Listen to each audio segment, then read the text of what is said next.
The world's largest bank just said the unthinkable about MicroStrategy. We can see JP Morgan is warning that strategy could be forced out of the major stock indices. This is happening at the same time that MicroStrategy's declined from $500 a share to 172. But I think there's something much deeper and much darker going on behind the scenes here regarding MicroStrategy and the 696,000 Bitcoin they hold. Ask yourselves the question, why do we not have a strategic Bitcoin reserve yet?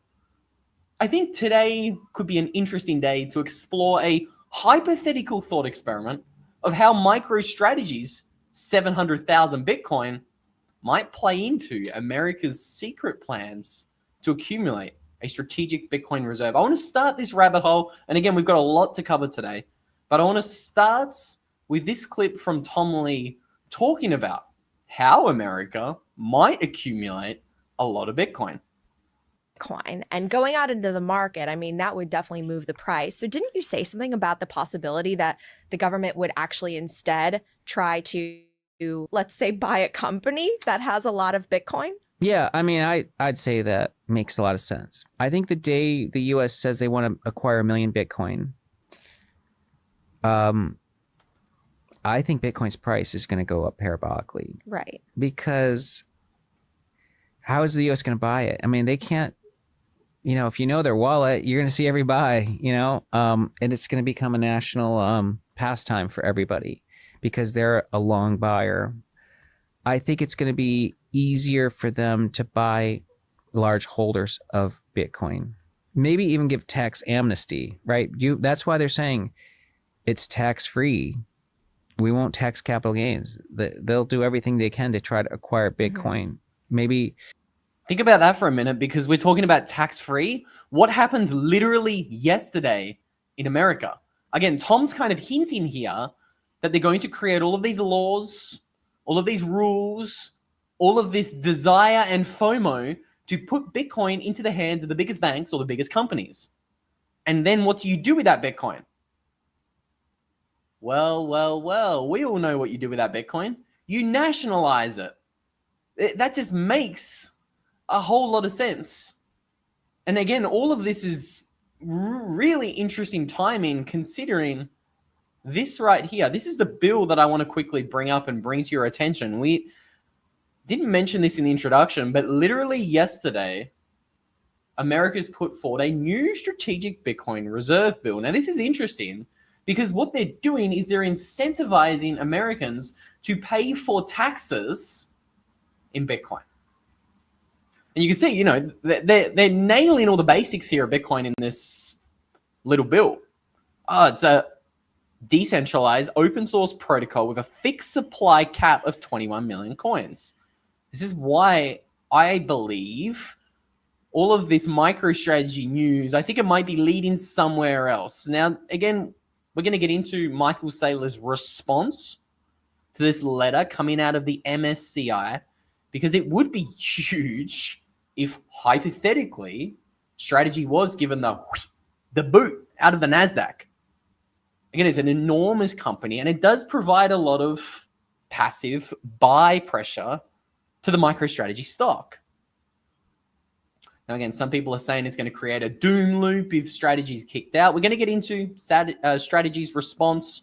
Michael tweeted this out this morning, as well as looking into what JP Morgan said. But I want to, again, I'm going to be careful. We're just going to play the rest of this Tom Lee clip.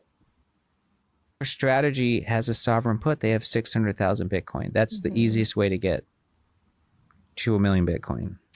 Well, so how would that work, though? I mean, for people watching that think, like, property rights, hello, I mean, those are enshrined in our Constitution. Would a company have to sell to the government as long as they're willing to pay fair market? I mean, like, could they essentially nationalize a company? I mean, how does it work logistically? Well, the U.S. has a history of acquiring and paying for strategically important things.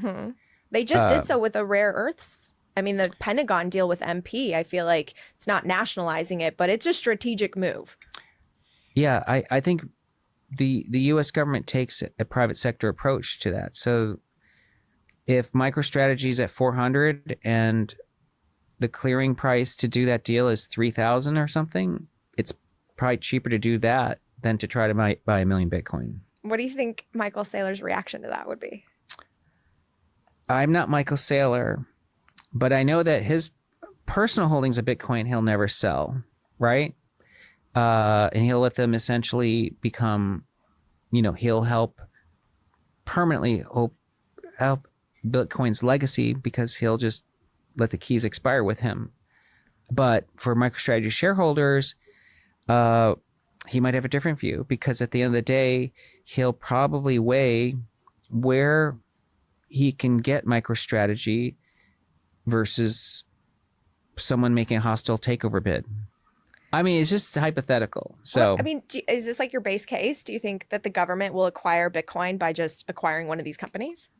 So it's actually my base case. I'm going to cut that clip right there because I genuinely think this is how a government would acquire Bitcoin. Let's also not forget what Scott Bessent said on the national news around a month ago. He came out and he said, look, we're not going to buy any more Bitcoin. No.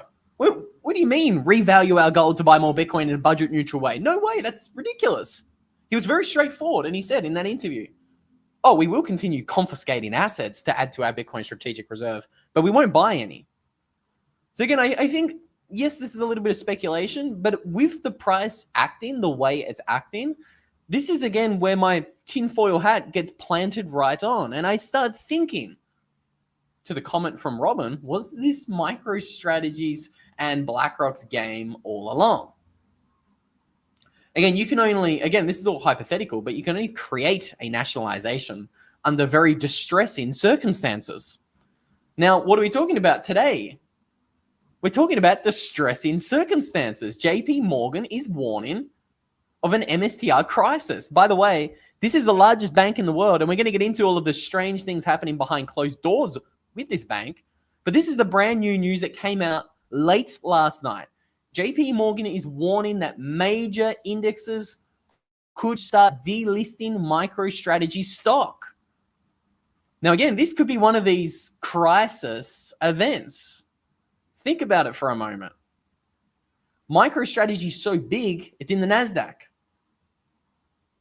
We've seen the narrative. It's the narrative that I disagree with, but let's not forget the politicians have been setting the precedent for some time now that Bitcoin and the biggest Bitcoin companies get so big that they could start affecting the broader market.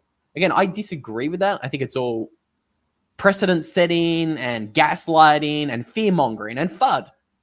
Fear, uncertainty, and doubt. But this is their narrative that they've been planting and seeding for years now. Now, I'm just connecting dots that might not be there. Again, I don't mind looking like the tool on YouTube who's wrong because he talks about a conspiracy theory. I don't mind it. I don't mind talking about the controversial things that nobody believes they should touch with a 10-foot pole. But I think it's strange that we have that precedent over the past years. We've got, by the way, right now the Trump administration normalizing the idea of nationalizing companies. Let's not forget they have a 10% stake in Intel. They have major stakes in rare earth companies. For the love of, they just invested $40 billion into the Argentinian peso, the worst performing fiat currency in the world. That's all a strategic move. And now we have Jamie Dimon talking about something very, very, very, very, very interesting. Let's break this down. JP Morgan is warning that the MSCI decision could force strategy out of the top equity indices. Now, let's not forget this, again, this rabbit hole, it's interesting for multiple reasons. The first reason is because of this. When I Googled, does JP Morgan own MicroStrategy? This is what AI will tell me. AI says, well, wait on a minute. No, JP Morgan does not own MicroStrategy. And that made me scratch my head because we've made multiple videos on this article on the channel over the past couple of months, titled JP Morgan Chase and Co-Ownership in MicroStrategy. Let's read the disclosure here. On November 7th, 2 weeks ago, 2025, JP Morgan Chase and Co. filed a 13F disclosing ownership of 2,375,000 shares of Strategy, valued at $745 million. The entity filed a previous 13F in August showing 3 million shares of Strategy. So the current value of the position, $420 million. So again, this is strange. We've got JP Morgan filing 13Fs showing a $500 million position in Strategy. You can see here's how their ownership has changed. Very interesting. Actually fascinating that JP Morgan was buying Strategy in 2017. First time I'm seeing this chart, but again, Strategy wasn't a Bitcoin company in 2017. What else was happening in 2017? Bitcoin bull run. Let's do a live investigation. Let's go on over here because again, I'm going to come back to this rabbit hole that we're exploring, but that is weird. Why is JP Morgan buying MicroStrategy in 2017, the same year we have that bull run? Again, if there's a big rally in MicroStrategy's stock price in 2017, maybe we can defer to Occam's razor, but not going to lie, I mean, stock price was pretty average here in 2018. I mean, look at it. Anyway, that's weird. What I will say is that's weird. Let's not forget, MicroStrategy was a zombie company with less than $1 billion market cap in 2017.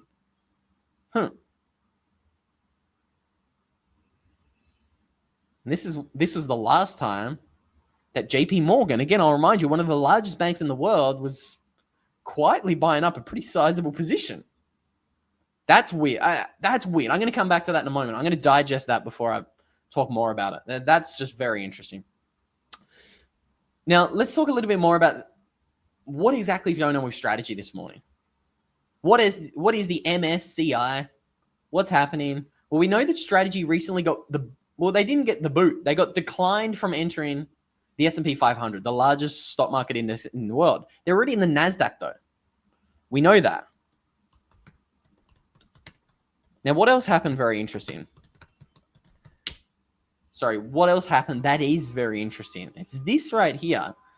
The NASDAQ, I'll remind you, we made a video on this at the time. The NASDAQ changed their rules for Bitcoin-related companies, and this was literally 24 hours before Strategy entered.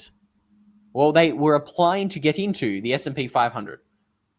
The decision was supposed to come the very next day, and then all of a sudden, NASDAQ drops this bombshell.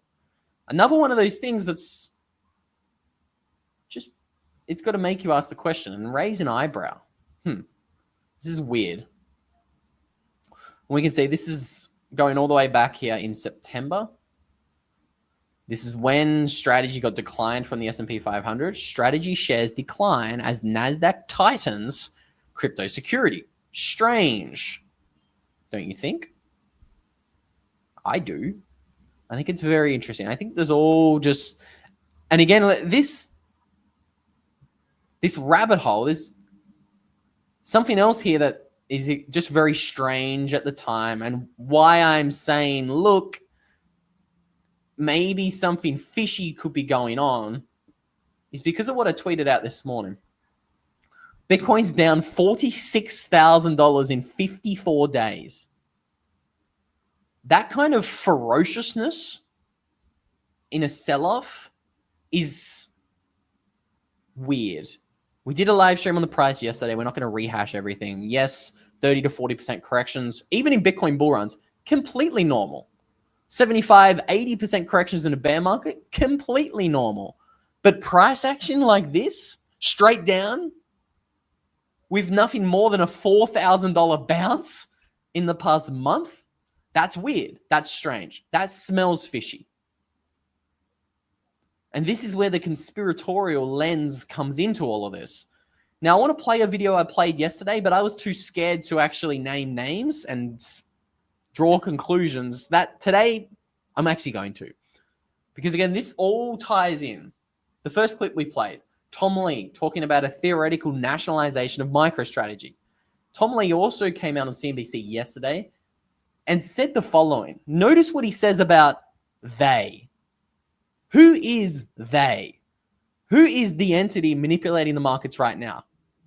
I think Tom knows, but he doesn't want to say the quiet parts out loud, so I will. Let's play this clip here.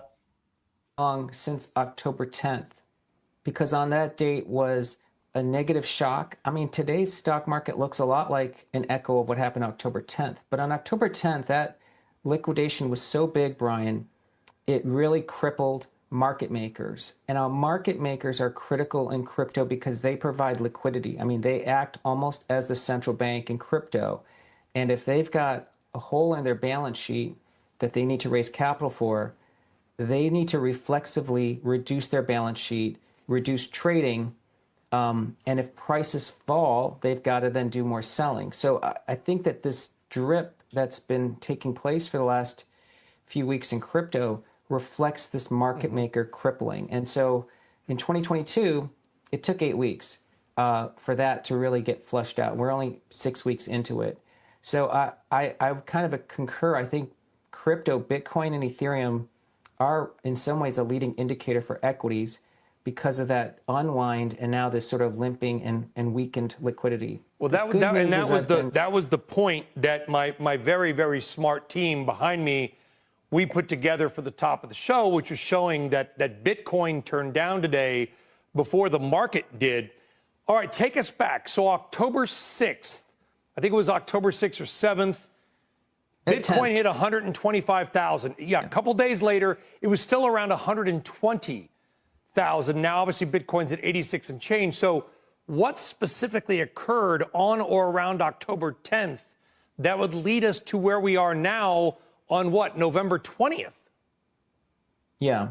Well, Steve actually pointed this out. There's a lot of what they call automated processes in crypto. One of them is called ADL, okay, and that's an automatic liquidation feature that would take place if someone's account or their collateral drops in price. It's essentially like a margin call. On a specific exchange, a stablecoin's price varied from other exchanges. It actually, stablecoin should stay at $1. It dropped to 65 cents. Think about that for a minute. This is what we didn't talk about yesterday. We played this clip, but I was too scared to dance around this. And there's a reason why Tom Lee in this clip says they and doesn't name names. But think about it. I didn't know this until yesterday. There was a stable coin that dropped to 65 cents.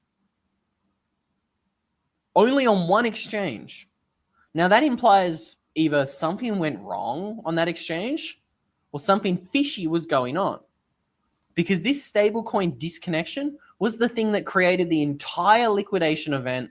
And let's not forget, a minute before this liquidation event started, who was that anonymous whale in America who opened a multi-$100 million short on Bitcoin?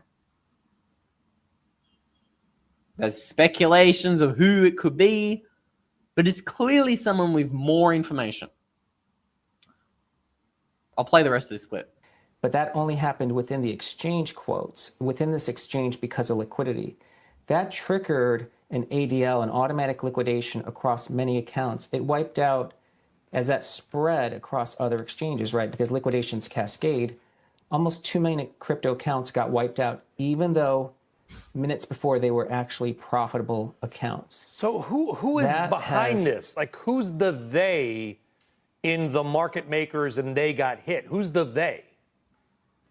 Well, you know, Brian, I am aware of names, but because I'm not someone who wants to name names, I think what you should keep in mind is that this error is actually essentially a bug. I'll fill in the dots of maybe who is they. We've showed you the chart multiple times looking at where all that sell pressure from that first leg of the Bitcoin crash was coming from 126 to 100. This was predominantly driven by Asian exchanges. Again, you can fill in dots. What's the biggest exchange over there in Asia? And who recently got a pardon from Donald Trump on October 18th, just before the flash crash happened? CZ Binance. Again, maybe I'm just connecting dots that aren't there, but all of this just feels connected. It all smells fishy. It smells rotten. All of it. Here's another chart looking at the sell pressure and where it's coming from. It's all coming from Binance. Binance spot continues its selling. Why? That's the deeper question. We've all seen the price chart. Again, those are the boring narratives. I'm more interested in what is happening beneath the surface here. It's just strange. All of it is strange. We can see the largest institutional holders of MicroStrategy, Vanguard, and BlackRock, number 3. I think there's some really strange things happening right now. I got another video I want to play with you guys. I think before we get there, I'll remind you once again, you should not be trusting any centralized exchange with your Bitcoin. If you do want to get your hands on Bitcoin, the real thing, make sure you put it in your own custody. Again, we've made videos on this channel for 5 years and the message has been the same. Buy Bitcoin, get it off the exchange, put it into your very own hardware wallet. Okay, it's very simple. Again, if you're looking for somewhere to get your hands on Bitcoin, I highly recommend looking into mining Bitcoin. I think the best place to mine it is with Blockware. Like I tell you guys, you can buy the Bitcoin mining rigs directly through their shop, or you can take advantage of their hosted mining service. Highly, highly, highly recommend you guys booking a call with the guys at Blockware. The link down below. If you do want to learn more about how you can mine your Bitcoin, that is the most sovereign way to get your hands on one of these. That is, of course, Bitcoin. Oh, I got an upside down Bitcoin. And what do we do after we've got our hands on the Bitcoin? We put it in one of these. We put it in a hardware wallet. Mine's a little bit smudged. It gets a lot of use. Now, this is the Trezor Safe 7. And again, like I told you guys yesterday, if you've been putting off getting one of these, a hardware wallet, now is your final chance to get your hands on one, because Trezor is running a massive Black Friday sale. You can get 40% off. That's 40 on the Trezor Safe 3, the Trezor Safe 5, and you can get a free gift if you get the brand spanking new Trezor Safe 7. That's the brand new one that they just launched this week. So again, there should be absolutely zero excuses when it comes to getting your hands on some Bitcoin. Ledger is also running an enormous sale as well. Again, this is Black Friday week. Bitcoin's on a sale. Bitcoin's down what? What did I just say? $46,000 in 40 days, which is kind of insane.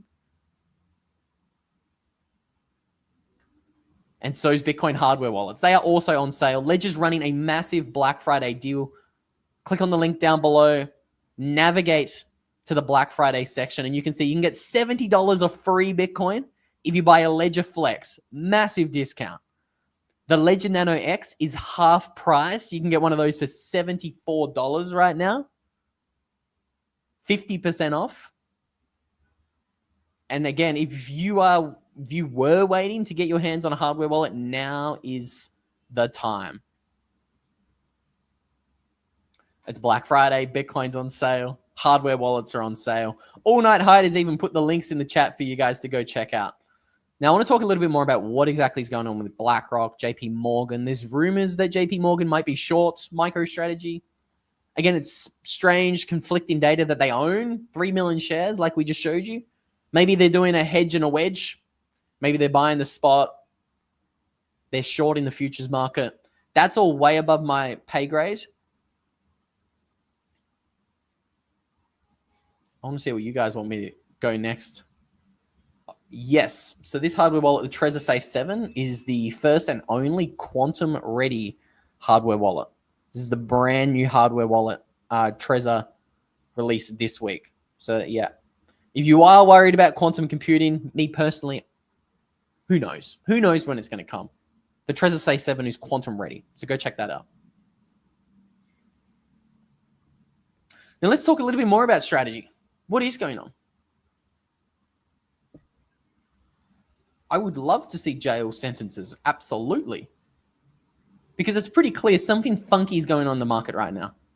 Markets correct. Markets go up, markets go down. That's Bitcoin. That's what we all signed up for. But I'm not going to lie. I'm going to keep hammering the alarm bell that the past 30 days in particular looks funny. Again, I got introduced to Bitcoin in that 2018 bear market. It's very strange that an asset goes from 107 to 80, it's a 30% correction, with nothing more than a 4% bounce. The biggest green day we saw was like $2,000. That looks more systematic, if you ask me. If I pull up a clean, and again, I'll remind you guys, I like to remind you every live stream, this is not a trading channel. Like, we don't care about price in the long run. This is not important in the long run. It doesn't matter if you buy Bitcoin for 80, 90, 100, or 150. Pretty soon, it's going to be, in 2030, there's going to be people with Bitcoin and people without Bitcoin. But again, the reason why I'm doing another stream on the price is I think they're trying to shake you out of your Bitcoin. And again, look at this. In normal drawdowns, you see bounces. We haven't seen a bounce in 2 weeks, more than 2 weeks. I don't know. Something just smells fishy. That's all I'm going to say on that topic. Now, the broader topic, what's going on with MicroStrategy 696,000 Bitcoin, that's where things get interesting. Before I get there, Down Under Blues made a great point. This is our biggest monthly red candle. From a price perspective, that would make sense because Bitcoin is just so much higher than it was. Be really interested from a percentage perspective how historic this is. So on the monthly from peak to trough, negative 27%. Oof. Cop that. And again, I'll remind you, while we're talking about prices, again, this is the signal I want you guys to take away. I've just been sat back with popcorn in hand, watching all of the price predictors rug pull their audiences. And this is more of a warning. Don't trust any traders. People were saying, oh, Bitcoin's going to bounce at 100, at 98, at 96, at 92, at 88, at 84. It's gone straight down for 3 weeks. And I promise you, all of the trading gurus have gone and scrubbed and deleted all of those wrong tweets. So again, just be very careful out there. This is why we always recommend never trade your Bitcoin. Nobody knows where Bitcoin's going in the short or the long term. Again, we're talking about not selling our Bitcoin. Now is probably a great time to be buying Bitcoin and doing the opposite, borrowing against your Bitcoin to buy more Bitcoin. Again, this should not be financial advice, but now is the time. You should be looking into something like Firefish. I really like them because they're a Bitcoin peer-to-peer marketplace. They're not a black box. They tell you where the yield is coming from. They have people on their platform lending in stable coins. All the marketplace does is connect you with a lender. And as you can see, you can get an instant loan with Firefish. Highly, highly, highly recommend you learn more about what they're doing. They've completely open sourced their entire code base, which is really cool. So you can see everything. You can see how their multi-signature vaults operate. Again, the biggest problem with all the lending products in 2022 was that they were a black box. You had to trust Sam Bankman-Fried, FTX. You had to trust BlockFi and Celsius. They were a black box. Of course, if you don't know where the yield is coming from, you are the yield. Very simple. I like Firefish because they show you where the yield is coming from. They're even going to give you 30% off if you use a promo code Luke. So go sign up with those guys. And please do not sell your Bitcoin. Because I think there's something suspicious happening here with the price. I don't... NASDAQ changing its rules. It's all too good. It's all too interesting. But let's have a look at Michael Saylor's response to the MSCI index matter before I answer some of your questions. So Michael says strategy is not a fund, not a trust, and not a holding company. We're a publicly traded operating company with $500 million software business and a unique treasury strategy that uses Bitcoin as productive capital. So he's essentially trying to say, look, this doesn't even apply to us. Funds and trusts passively hold assets. Holding companies sit on investments. We create, structure, issue, and operate. Our team is building a new kind of enterprise, a Bitcoin-backed structured finance company with the ability to innovate. No passive vehicle or holding company could do what we're doing. Index classification doesn't define us. Our strategy is long-term. Our conviction is Bitcoin is unwavering. So this is really interesting. Michael had another really good tweet dispelling more FUD, because some people are saying, oh, I've seen some people claim that strategy's average cost basis is 74K. So they're going to try and push the price of Bitcoin down below that. To what? Put Michael Saylor in the red? I'm going to have to paraphrase the tweet because I can't find it. But there's a really good explanation that essentially said, strategy has cash flows to cover the debt that it has for years.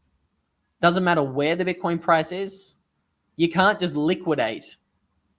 You can't just liquidate Michael Saylor. The only way that you can get liquidated is by yourself leverage trading Bitcoin.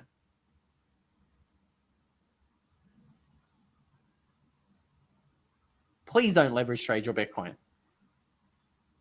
I seriously think something fishy is going on. And even if it's not, and again, I have no idea what's happening. I'm just piecing together things that may not even be connected, even if nothing's fishy going on. Who's buying the Bitcoin right now? I just showed you who's buying. Billionaires are buying. If JP Morgan is short Bitcoin, why do they have $500 million of MSTR exposure? We can see Strategy just acquired another $835 million worth of Bitcoin on November 17th. This is on Monday.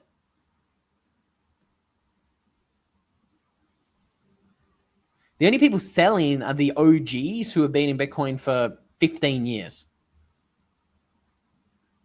They're cashing out. As I would. If I had $10 billion of Bitcoin, I'd probably keep 9 and go have a lot of fun with the other $1 billion. Probably go buy some toys. We've also got some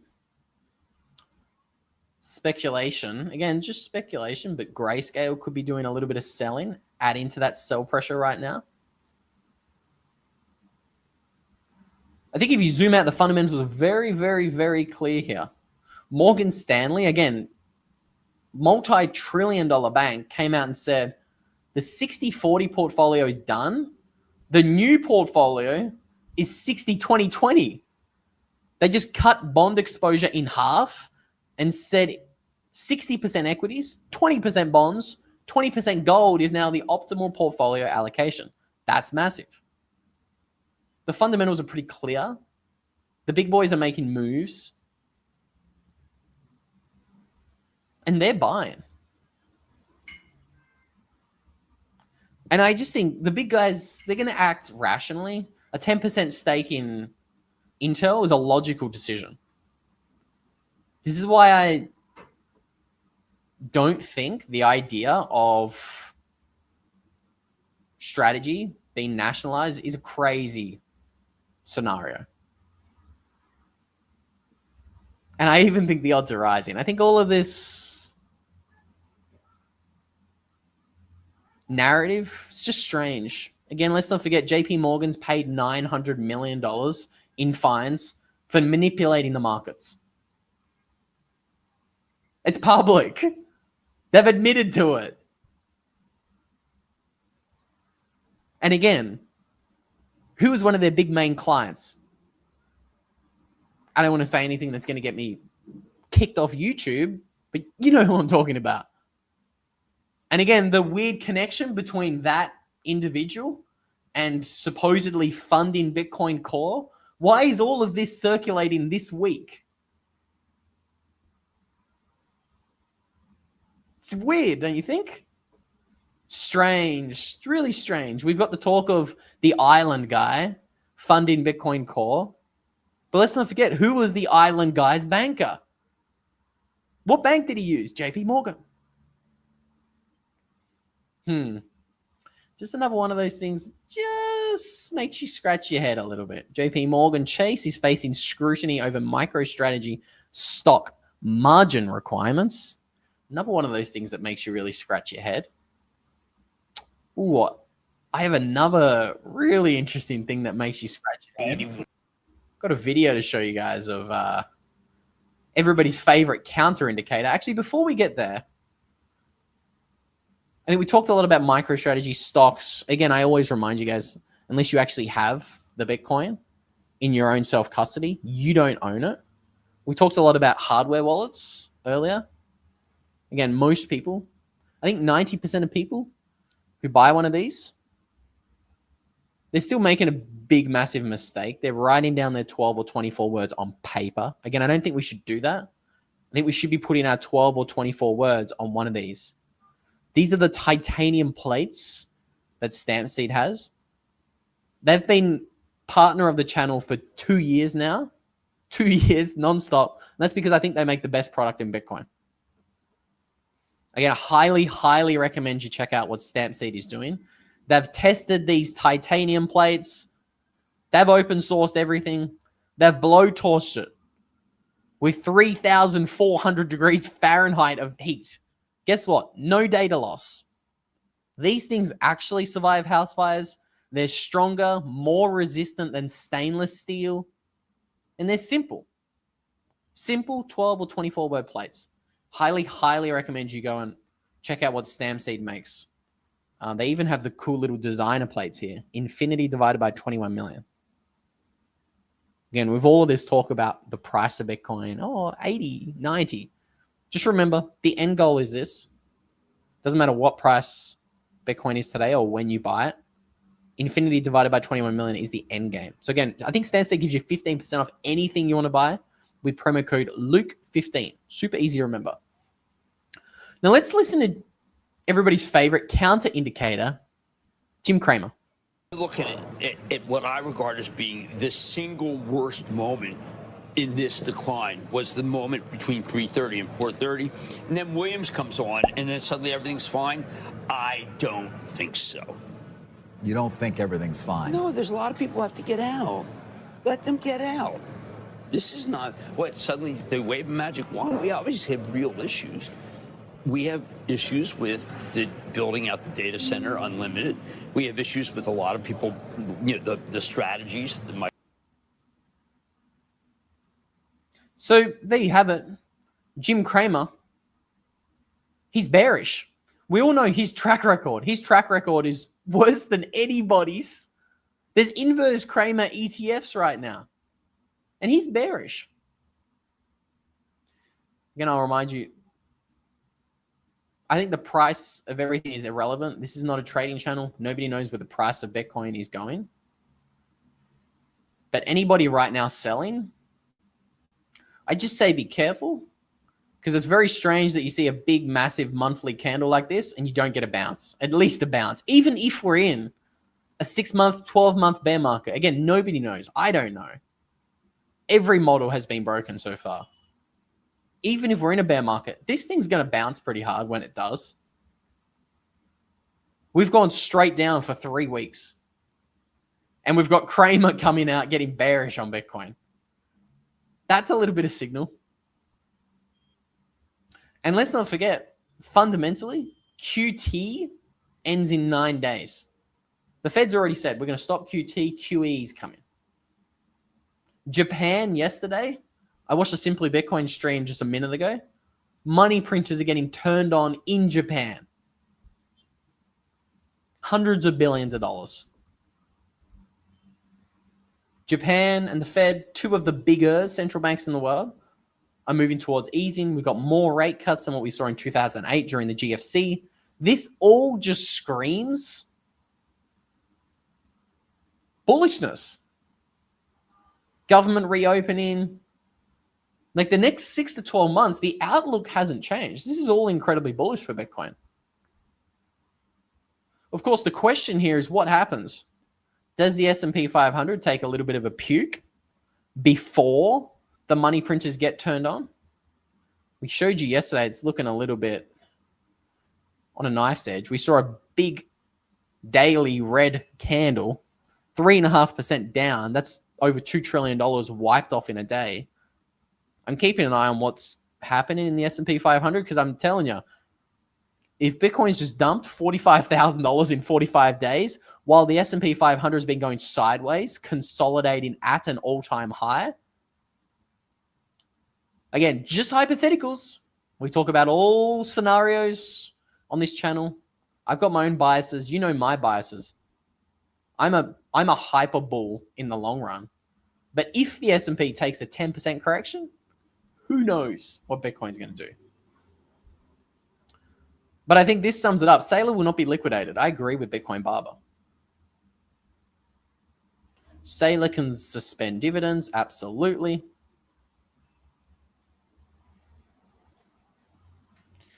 We appreciate what Down Under Blue mentions. Oh, hang on. This was All Night Hider. We appreciate the creativity. Is that a word? I can't say that word. We appreciate the creativity when it comes to misspelling words that the algo frowns upon. Yes, we appreciate that. We're always trying to do good by the YouTube algos. Again, if you do like this content, if you subscribe, we hope that you get notified when the next video drops. So, that light was smashing me. We'll see what happens next. I think things are going to get really spicy. Q4 is always very interesting. Santa Claus rally always happens in the stock market. Maybe we're going to see one of those. Maybe this is just a little short-term correction. Jim Cramer is bearish. If that's not a buy indicator, I don't know what is. There's a ton of FUD circulating around, Michael. There's nothing but FUD. People are fearful. People are freaking out. This is the tweet I was looking for earlier today. Strategy has 72 years of backups to pay the dividends. Bitcoin dipping does not affect them and their ability to pay their debt and their obligations. Very true. Thank you, Michael. I was looking for that earlier. I think at the end of the day, it's pretty clear. Again, I think the signal here, I think the only chart that matters is this chart right here. Again, think about this for a moment. I love this year because each year we just keep breaking more and more of these ideas, these models, these things that people use to sell their trading courses. Oh, Bitcoin has to bottom at 20K because it's never gone below a previous all-time high in a bear market bottom. That was the narrative in 2022. Guess what happened? We went to 15K. Completely broke that narrative. I love to see it. What happened in 2024? We hit a new all-time high before the halving. Completely broke that narrative. What have we seen broken this time? Bitcoin is always green in October and November in the years after a halving. Again, I thought, look, if history repeats, this is bullish as hell. Completely nuked. I love to see it. I think it's really good we continue to see all of these narratives broken and shattered. We also had this short-term correlation between the money supply chart and Bitcoin. people drawing this chart. Oh, look at the super tight correlation between the money supply and Bitcoin. Broken. The only chart that matters is this, supply and demand. As the number of Bitcoin on exchanges continues leaving, you're going to see more and more interesting events occur. And I think you're going to see more and more FOMO. Again, we've got all of this narrative of OGs selling billions of dollars of Bitcoin. Why is this chart still collapsing? Why is the number of Bitcoin available for sale on exchanges still shrinking? It's because people are coming to the realization that if you do not self-custody your Bitcoin, you're screwed. Again, that sounds extreme, but that's just where the world is going. It's as simple as that. And again, a question I get a lot from many people is, okay, I got my Bitcoin in one of these, a hardware wallet. Again, it doesn't matter what you get. They're all great hardware wallets. What happens if somebody breaks into my home, puts a gun to my head and says, okay, unlock this hardware wallet, give me your Bitcoin? This is where I like multi-signature vaults or time-locked Bitcoin wallets. Again, they're complicated, goes way over my big thick head. But there are solutions out there that make setting up these type of wallets and vaults very easy. This is why I love what Bitvault's created. I've told you guys about Bitvault for months now. They no longer have the lifetime access. That has been and gone. What they do have is they have a yearly access deal. So you get access to the entire app, everything inside it for $119. This offer it ends on November 28th. So this offer is only available for another 7 days. Take advantage of it if you're interested in upgrading your security in the long term. It is an essential. Again, this is why I travel so much. This is why I don't mind making public videos about Bitcoin with my real name. It's because I can't, even if someone comes and pays me a visit, I can't move any Bitcoin. It's locked up. It's in time-locked vaults, multi-sig vaults. Can't do it. Bitcoin Barber's got my 6. Thank you, my friend. Now, while we're speaking about security, or actually, I prefer this topic. Purely just sleep-deprived eyes. I haven't touched the what do they call it? We had a funny name. I don't know if I can say that on a live stream. I haven't touched that stuff in many years. I'm a stimulant junkie. This is the only supplement I need. That puppy right there. It's pre-workout. Wacky Backy. Yeah, that's one of the names we use in Australia. No, I don't touch the old Wacky Backy. I'm a stimulant maxi. The other topic I was going to touch was this one. I don't have a Peruvian passport. I'm doing the Paraguay tax residency thing. I'm actually getting all of my ducks in a row. Again, I always remind you, make sure you pay your taxes and you do everything by the book. Very important caveat to make. Again, not a financial advisor over here on YouTube, but I'm doing the Paraguay tax residency situation because it's the best way to legally structure everything. Because, I'm such a... And I'm just going to leave that conversation there.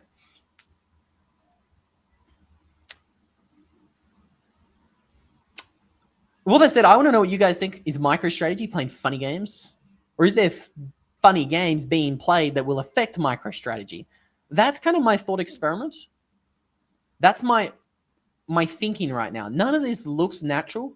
I said this on Twitter the other day. This is the biggest disconnect between the price and the fundamentals that I have ever seen in the past 7 years in Bitcoin.